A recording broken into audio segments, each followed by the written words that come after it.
Bienvenidos de regreso a la edición mañana de RPP Televisión. Vamos a hablar de las cuestiones psicológicas y hasta neurológicas de los mundiales. ¿Qué pasa con la hinchada? ¿Por qué, digamos, se ha dado este fenómeno con los hinchas peruanos? ¿Qué pasa con nosotros? Estamos incluidos, por supuesto, en la enorme, multitudinaria hinchada peruana. Así es, y para eso se encuentra Jorge Martín Yamamoto. Él es doctor en psicología de la Universidad Católica. Nos va a hablar precisamente de este fenómeno. ¿Cómo estás? Bienvenido. ¿Qué tal, Jorge? ¿Cómo está? Bienvenido. Gracias. Con mucha expectativa y feliz de poder celebrar no solamente a un equipo que la lucha, sino a una hinchada que está representándonos magníficamente con valores, con alegría y con comportamiento ciudadano. Ojalá que todo eso se contagie y en las calles podamos revivir eso y darnos cuenta que los peruanos no solamente somos mala onda, tirar basura, sino podemos ser todo lo contrario y ser más felices y desarrollarnos todos. Así es. Hay un tema que a mí me ha impactado mucho en esta etapa previa y durante el Mundial, y es, no solamente en Lima, sino en Rusia, en otros países, esta vuelta a la identificación con lo nuestro, con lo nacional, ¿no? Yo antes veía en las calles, por ejemplo, a muchachos o niños con camisetas de jugadores de otros países, y ahora todos con la blanquirroja. ¿Por qué se ha dado este fenómeno que yo tampoco lo he visto antes, ¿no? Cuando Perú, recuerdo cuando era niño y fue al Mundial de España? Correcto. Hay un fenómeno psicológico que se llama autoestima, es decir, qué tanto nosotros nos valoramos. Y eso no se construye con lemas, caminar con fuego, de hacer que la gente se sienta orgullosa porque le ganó a 100.000 espermatozoides, sino por el esfuerzo y el trabajo que uno va haciendo. Entonces, si nosotros como peruanos vemos un Congreso que da entre pena y asco, unos presidentes que dan pena y una calle que es un caos, nuestra autoestima se va bajando. Y para poder valorarnos encontramos algo que valga la pena y de pronto nos ponemos una camiseta de un equipo que sí la lucha. Pero ahora estamos teniendo un equipo que, a pesar de que esté perdiendo, va demostrando disciplina, organización, trabajo. Como bien señaló la Federación Peruana de Fútbol en su campaña, tenemos la cancha inclinada y siempre la hemos tenido difícil, desde el pueblo joven hasta el estudiante universitario y más aún el estudiante universitario pueblo joven. Entonces nos sentimos identificados con ese esfuerzo y de pronto ya nos podemos poner la camiseta. Tú eres psicólogo, pero tu especialidad está en la psicología social, que tiene casi un estudio científico, neurológico, biológico de los fenómenos sociales. ¿Qué produce en nosotros, en nuestro cerebro, en nuestro comportamiento, una derrota o una victoria? Sí, el fútbol es una mezcla de emociones muy potentes, por eso resulta tan adictivo. Nos sentamos a ver el partido y vamos a comenzar sufriendo. Ahí el cerebro, para aliviar ese sufrimiento, produce una sustancia que son opiáceos, son como calmantes naturales. Entonces vivimos en una gran tensión porque se activan nuestros instintos de supervivencia. Cuando vemos un partido no estamos viendo quién mete gol, sino como si nuestra libertad, nuestro dominio o nuestra esclavitud estuviera en juego, porque el cerebro activa lo que sucedía con un equipo de fútbol o un equipo de la tribu hace 50.000 años. Se iban a matar o morir y la tribu conquistaba o era conquistada. O conquistaba. Entonces pasa este alivio, se mete gol y se activan por lo menos 3 áreas del cerebro que producen el neurotransmisor de la euforia, que se llama la dopamina. Entonces, cuando se mezcla la falta de la presión, pero el opiáceo todavía está presente, que da placer, más múltiples áreas que inyectan dopamina, tenemos una euforia que puede durar varias horas, y así explicamos cómo saltamos dando ánimo al equipo, y si gana, saltamos durante 6 o 7 horas celebrando. Has descrito esto como el enamoramiento casi, ¿no? Esa sensación de euforia luego de tal vez, no sé, pues, ¿no? Recibir el sí de la persona que uno quiere conquistar. Sí, y además del enamoramiento tiene un tema, digamos, de nacionalismo.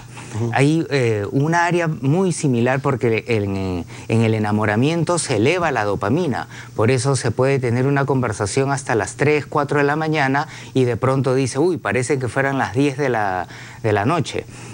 También se da una energía para luchar por la pareja, para no castigarla, sino para engreírla, para quererla, para estar atento a lo que le gusta a nuestra pareja. Ese es el verdadero amor, no tiene nada que ver con el maltrato o con el castigo. Entonces, eso se traslada al amor al Perú. De pronto, yo me sentía acomplejado como peruano y me he visto como inca, llevo mi llama gigantesca y así hay efectivamente una sensación de amor sumando al sentido nacionalista. Ahora, la reacción también de la afición, Jorge, es lo que me llamaba la atención con respecto a estos resultados. Evidentemente la derrota causa pena, causa tristeza y cólera también por el resultado, pero aquí veo a la gente que está satisfecha a pesar de los resultados adversos. Contrario a lo que ocurría antes, por supuesto, ¿no? Cuando quedamos hasta indignados por esta recatafila de resultados pésimos que teníamos. Inclusive en el Mundial de España, también saco nuevamente el ejemplo, la expectativa era tan grande que el nivel de decepción iba justamente a la misma medida, ¿no? En relación directa. Y ahora es distinto. ¿Qué es lo que ha influido justamente para que, a pesar de la eliminación, estemos satisfechos?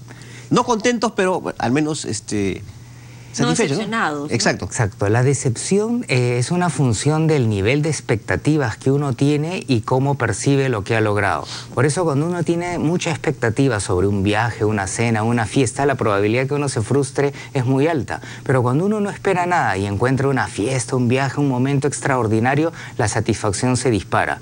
Entonces los peruanos hemos estado acostumbrados a no llegar al Mundial. Ya llegar al Mundial fue una satisfacción. Lo que hemos visto con el equipo panameño, estaban perdiendo por goleada, 6-0. metieron un gol y fue una fiesta en la barra y una fiesta nacional. ¿Por qué? Porque fue el primer gol que hicieron en un Mundial. Entonces su expectativa estaba acá, la lograron satisfacer y se genera una satisfacción. Pero eso no puede generar, a su vez, cuando esa satisfacción no se cumple, una decepción más grande. Perú venía, por ejemplo, de 15 partidos invicto, entonces había mucha esperanza en este equipo, pero no se cumplieron los resultados, lamentablemente. ¿Allí no se genera a mayor expectativa, mayor decepción? Definitivamente. Es más... ¿Pero eso no ha sido el caso? Eso es interesante porque... Claro. Se genera una primera decepción y lo vimos hasta una microdepresión. Veíamos a la gente llorar profundamente triste después del partido de Dinamarca, pero el peruano está acostumbrado a recibir golpe, justo o injusto, pero harto golpe. Entonces, ¿qué es lo que vimos? Que después de ese proceso, pero estando aún en el partido, empiezan a cantar "Cómo no te voy a querer". Y sigue esa barra y se recupera y sigue alentando y no se deprime. ¿Por qué? Porque, como de nuevo señaló la Federación Peruana de Fútbol, siempre hemos tenido el camino inclinado y estamos acostumbrados a salir adelante frente a la adversidad, pero ahora con una ilusión razonable. ¿Y qué tan importantes son los líderes en este tipo de reacciones y en cómo asumimos la derrota? Porque, por ejemplo, se ha destacado el liderazgo de Ricardo Gareca en el equipo y ahora cada uno de los jugadores parece haberse convertido en un microlíder dentro de la selección que transmite esos valores a los hinchas a través de las cuentas de sus redes sociales, que ahora además son manejadas por sus propios agentes de prensa.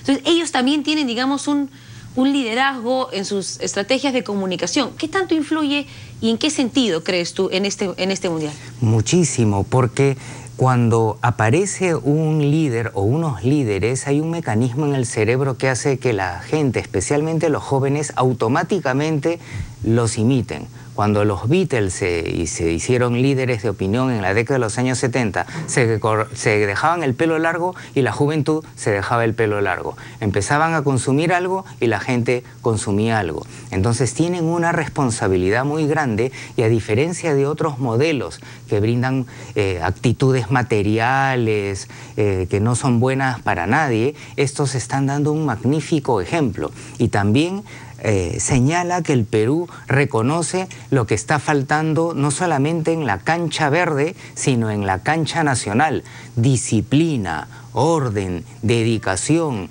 que no hayan favoritismo, sino que se premie el mérito y el esfuerzo. Entonces el Perú genera, observa ese elemento importante y lo valora. Lo transmiten los jugadores y se transmite a la barra.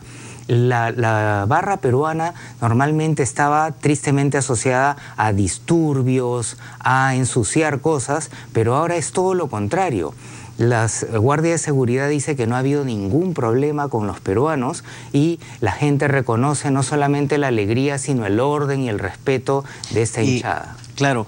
¿Y por qué, qué factores influyen, Jorge, para que, bueno, algunos, entre comillas, líderes que hemos tenido antes a nivel del fútbol hayan tenido valores tan distorsionados? Pero me permites un instante, Jorge, un minuto, porque tenemos justamente a Joana Quispe, Alejandra, en esta afición, al menos con lo que ha conversado tú, Joana, sobre el partido con Australia.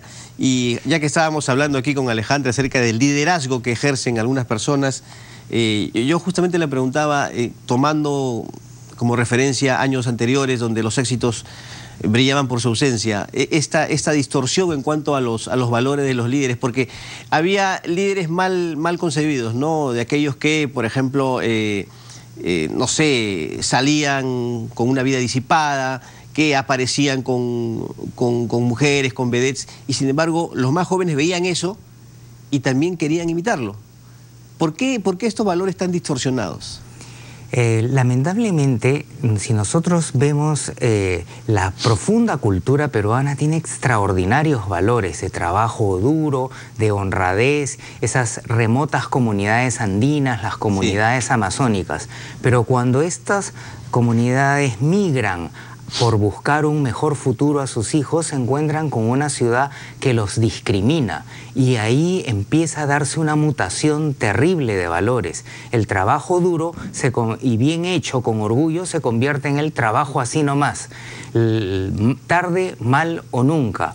El ser líder de la comunidad se convierte en encontrar el atajo para sobrevivir a la buena y a la mala. Y así se va generando una cultura urbano, marginal, o chichoachorada, con bimetecabe terrible. Entonces, esos antivalores se están generalizando y hay que darles la vuelta. Y el Perú ya está harto de esos antivalores y se está dando cuenta que revertirlos, trabajar bien, duro, con disciplina, sin argolla, sin envidia, sin chisme, da resultados. Eso tiene que ver con las nuevas generaciones porque, por ejemplo, veamos este mensaje de Edison Flores, que además se ha vuelto abanderado de una campaña en contra de la discriminación y ha tenido un mensaje muy bonito en redes sociales ahora último, no sé si lo podemos leer.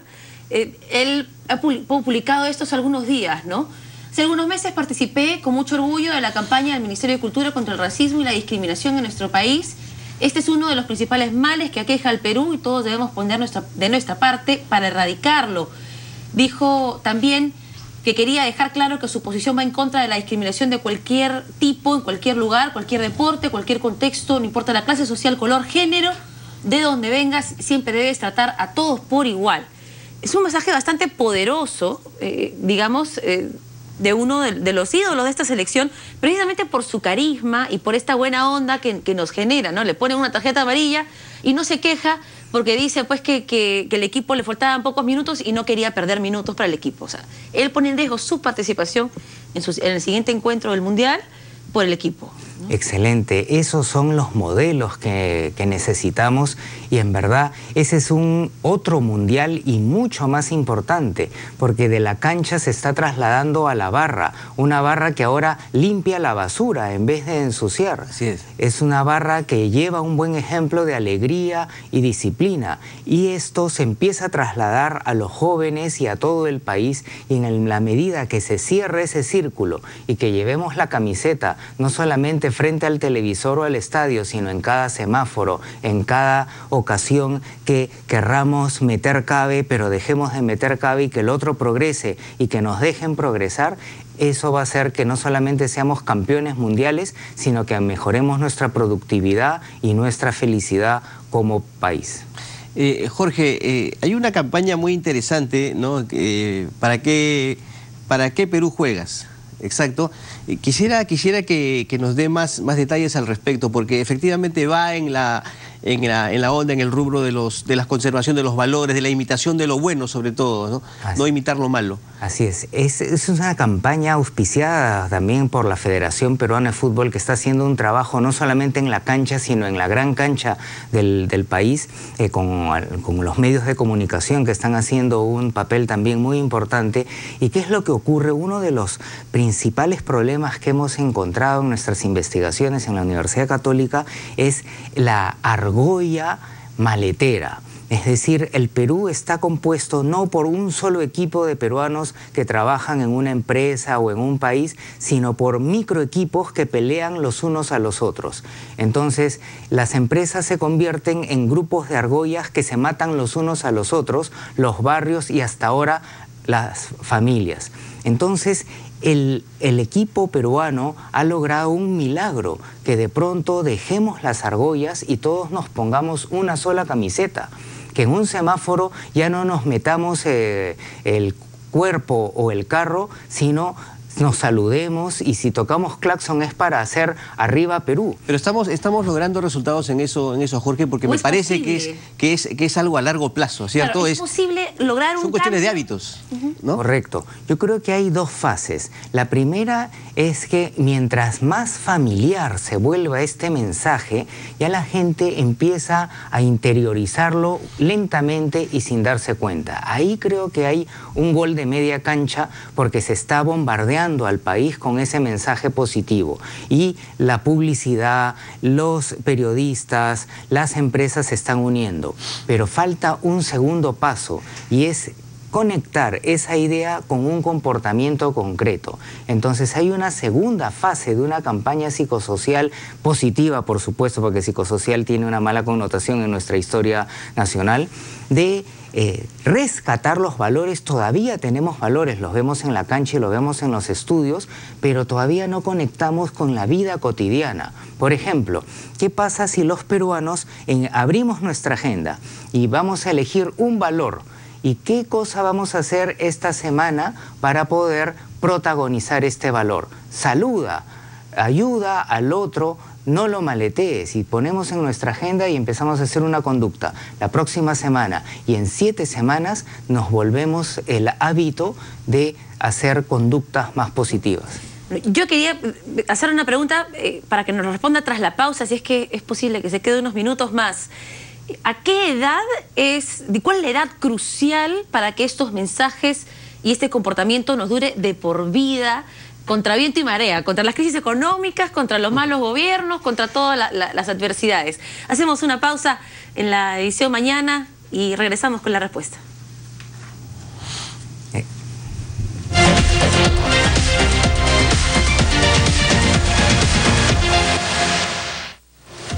Bien, regresamos en la edición mañana. Así es, 7:35 de la mañana, Jorge Yamamoto nos acompaña y había justamente una consulta pendiente de parte de Alejandra. Sí, es muy interesante e importante la pregunta de cómo lograr que los valores se mantengan y cuáles son las edades correctas.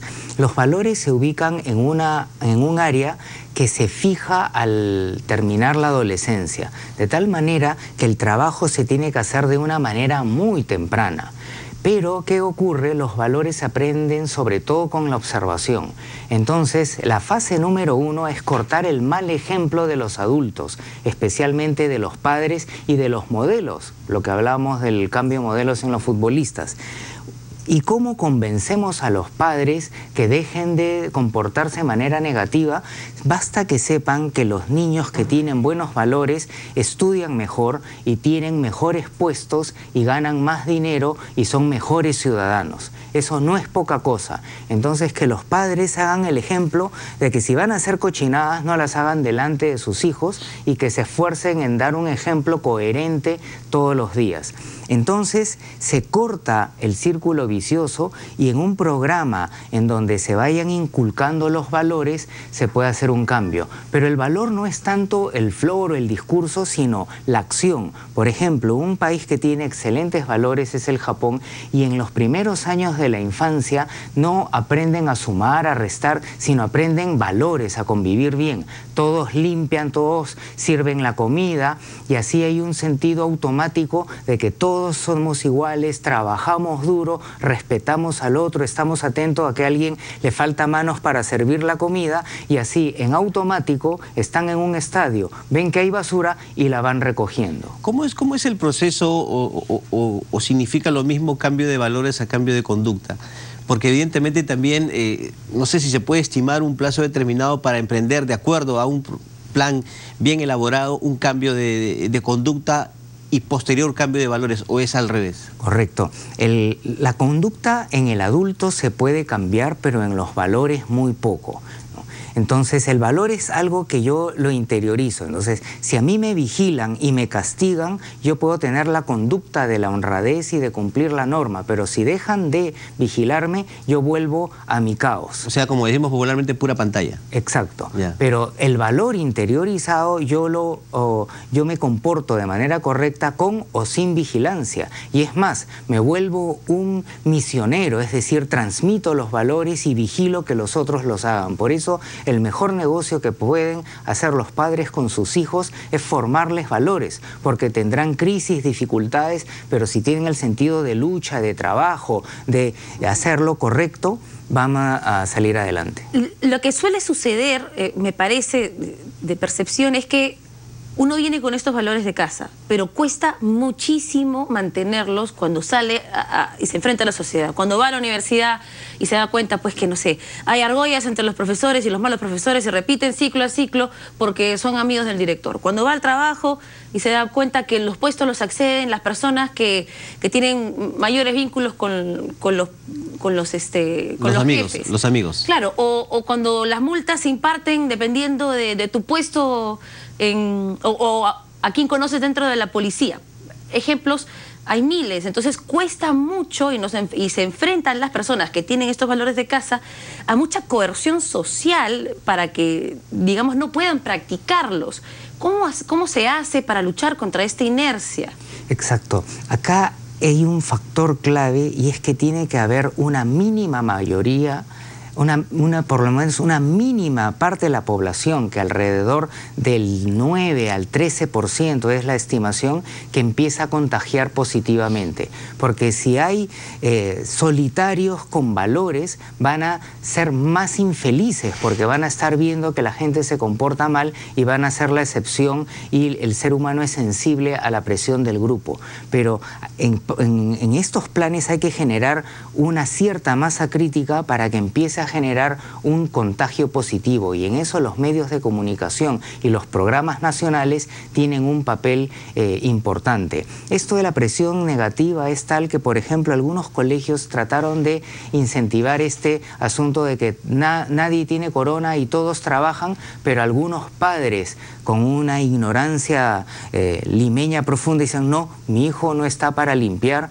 ni para atender a los otros niños. Entonces hay que cortar ese círculo vicioso. ¿Y qué nos dices, Jorge, acerca de la terrible crisis de valores de nuestra clase política? Ya salgamos un poco del ambiente futbolístico, vayamos al plano político, que es también otro aspecto que, la verdad, genera mucho descontento y desagrado en la población, ¿no? Esta serie de... No quiero generalizar tampoco, obviamente, ¿no? Pero políticos que priorizan el interés personal, priorizan conductas lamentables o se disfrazan, ¿no?, de alguna manera, básicamente en campañas electorales, y que al final de cuentas lo único que hacen es buscar el beneficio propio. Así es, y ahí ya escalamos en el mundo al revés. No solamente hay una profunda crisis de valores, sino ya hay conducta delictiva y hasta algunos posibles casos de trastorno mental. No solamente los trastornos cognitivos, que son evidentes, sino ya los trastornos a la moral, a la empatía y al cumplimiento de la norma. En una sociedad ordenada, y esto se observa también en otras especies, en chimpancés y hasta en aves, siempre va a haber alguien que trata de sacar provecho, que hace la finta, que quiere ayudar a los demás, pero en verdad es el delincuente disfrazado. El famoso Pepe el Vivo, ¿no? Así es. Entonces, allí lo que ocurre en estas sociedades es que se detectan y se les margina. Pero hay otras sociedades en donde el sistema de vigilancia, llámese policía, fiscalía, poder judicial y estudios de abogados, que son los que orquestan todo este asunto de corrupción, los llamados al derecho son los gestores de lo al revés. Entonces se distorsiona esto y esos engañadores, estafadores, delincuentes, enfermos mentales, en vez de estar marginados, se convierten en los padres de la patria, en los gerentes y en los líderes. Obviamente que hay magníficos congresistas, no conozco muchos lamentablemente, que podrían haber grandes presidentes, tampoco me ha tocado conocer uno, y hay grandes empresarios, etcétera, pero ese sistema genera que se dé el mundo al revés, que la gente más comprometida y honrada no lidera el país, sino los más interesados. Y así, lamentablemente, este gran país se termina de arruinar. ¿Y qué posibilidad tienen, por ejemplo, los miembros de la selección peruana, que son 23 jugadores, un director técnico, un equipo técnico detrás, digamos, este grupo de personas tan reducido, de influir en estos valores? Revisemos algunos mensajes de nuestros seleccionados para ver, pues, cuál es, por lo menos, esta mentalidad que están comenzando a compartir en grupo, ¿no? Raúl Ruiz Díaz ha publicado antes de cada partido de Perú este mensaje: contigo Perú, y una caricatura de un inca luchador contra quien sea el rival que se enfrente. Contra Francia era un guerrero galo, ¿no? Y jugando de igual a igual. Cristian Ramos también. Saldremos con todo hoy para dejar a nuestro Perú en alto. Esto obviamente con referencia al partido con Australia. Aquí el tema de la confianza y del cariño a la camiseta peruana, ¿cierto? Anderson Santamaría dice: seguimos con la misma mentalidad. Vamos equipo, vamos selección peruana. Entonces hay una mentalidad que se está generando dentro de este equipo y parece que ha podido ser reafirmada con bastante éxito por el director técnico y el equipo psicológico. ¿Qué tan importante o cuál es la posibilidad de que esa mentalidad se traslade a los peruanos y dure en el tiempo? Sí, como son líderes de opinión y el Perú está atento a lo que hacen, son grandes aliados y promotores de este gran cambio. Pero obviamente que esto tiene que continuar porque no es suficiente, pero es un gran paso. Los medios de comunicación también están organizando campañas por valores, y si las universidades y eventualmente ojalá el gobierno también se ponga las pilas, se va dando el ejemplo y poco a poco podríamos lograr un cambio. Ese cambio tiene que ser, de nuevo, cortar el mal ejemplo, bombardear buenos mensajes, pero atacar los antivalores de raíz, es decir, en la educación primaria. No perdemos mucho también considerando las evaluaciones de la educación, pero invertir los primeros años de la educación en formar esos valores y acompañarlos hasta los chicos que están entre los 3 y 5 años, formarlos bien, acompañarlos hasta los 14, 15, y ahí vamos a tener una cosa que se va a sostener en el tiempo. Había algo que se hacía antes en los colegios que lamentablemente ya no lo veo. Se suprimió de manera equivocada, creo que era el civismo, la educación cívica que le llaman, porque justamente ahí, a temprana edad, en la primaria y por supuesto en la secundaria, se mostraban estos valores. No solamente, por ejemplo, cantar el himno en un estadio. No, yo veo mucha gente que en X ceremonia se entona el himno y ni siquiera se para. ¿No? Una cosa así, o ven a una persona limitada físicamente tratando de cruzar la calle, indiferentes a ello. Entonces creo que esa sería una buena alternativa, ¿no? Volver a esos métodos de enseñanza que eran, creo yo, formativos, ¿no? Desde la base. Así es, y que sea menos texto y más acción. Claro, menos floro y más ejemplo, porque también tenemos una crisis en la docencia y no somos los profesores siempre el mejor ejemplo. Y hablando del himno, de nuevo, efectivamente el himno es un acto de apatía general, pero ahora vemos un hermoso momento en donde cantamos el himno a todo pulmón, con las lágrimas en los ojos, sintiéndonos peruanos, ese Perú que soñamos y que queremos y que sí podemos hacerlo, transmitiendo todo este fervor nacional en la cancha del trabajo, de la familia y de la vida cotidiana. Muchísimas gracias por esta Jorge. entrevista. Gracias a ustedes por esta magnífica Y que gane Perú pues el día de hoy. Así es. De todas maneras. Pero Jorge Yamamoto nos está dejando un mensaje bastante claro, ¿no? Al margen de no haber clasificado a octavos de final, sería una gran victoria si es que nos llevamos los valores que hemos visto, somos capaces de compartir en estos últimos años, mientras luchábamos la clasificatoria y ahora que se han consolidado en Rusia. Ese ejemplo, la verdad es que esperemos que se quede mucho tiempo más. Ese es el partido que tenemos que ganar, amigos televidentes, en nuestra sociedad. 7:47, pausa y regresamos con más información.